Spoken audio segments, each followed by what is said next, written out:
তোমার সঙ্গে ঝগড়া হলে তুমি সবসময় বাপের বাড়ির লোককে টানো কেন? তো কাকে টানবো? বসো। কি জন্য টানবো বুঝে গেছে, তোর বাপের বাড়ির লোকজনকে টানো সেটা বলো। আমার গাড়িতে কি কোম্পানি? সুজুকি। বাইকটা? Royal Enfield. আচ্ছা, তা আবার গাড়ি আর বাইক যখন খুব প্রবলেম করে, খারাপ হয়, ডিস্টার্ব করে, রাস্তায় চলতে গিয়ে থেমে গেল, তখন আমি কাকে দোষারোপ করব? কোম্পানিকে।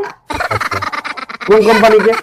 যার যেই গাড়ির যে কোম্পানি সেই কোম্পানিকেই বলবে। তোমার উত্তর তো তুমি পেয়ে গেলে।